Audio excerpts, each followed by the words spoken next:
जे दादागिरीची आणि दहशतीची भाषा उमेदवार तुतारीचे बोलत होते, आज त्यांचे चिरंजीव घाटनांदूरचे 2 बूथ ज्याच्या मशीन फोडल्या, तळेगाव घाटमध्ये सुद्धा बूथ कॅप्चरिंग करून मशीन फोडण्याचा प्रयत्न केला, शेलू आंब्याला सुद्धा त्या ठिकाणी मशीन फोडून बूथ ताब्यात घ्यायचा प्रयत्न केला.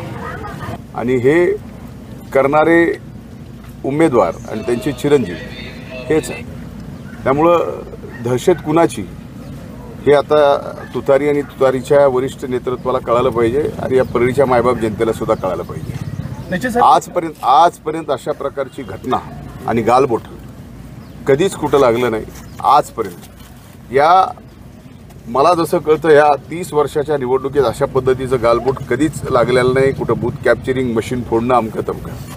याच्यातून कुणाला या ठिकाणी दहशत करायची, कुणाची दहशत आहे, हे सगळी मानसिकता आता मायबाप जनतेच्या लक्षात आली.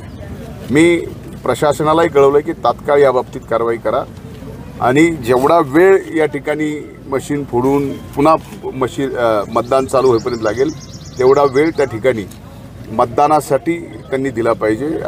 मी माझ्या पद्धतीने तक्रार दिली आहे आणि मी मागणी करतोय की तात्काळ हे जे कोण करणार आहेत हे सगळे कॅमेरेमध्ये आलेत, व्हिडिओ फुटेजमध्ये आलेत, अनेक लोकांनी तिथं पाहिलं आहे आणि कुठल्या मानसिकतेतून या ठिकाणी केलेलं आहे. त्याच्यामुळं मी स्वतः या ठिकाणी तक्रार करतोय. मी आता प्रत्येक बूथवर फिरतोय, पण मी फोनवरती याबाबतीत उमेदवार म्हणून या ठिकाणचा तक्रार केलेली आहे.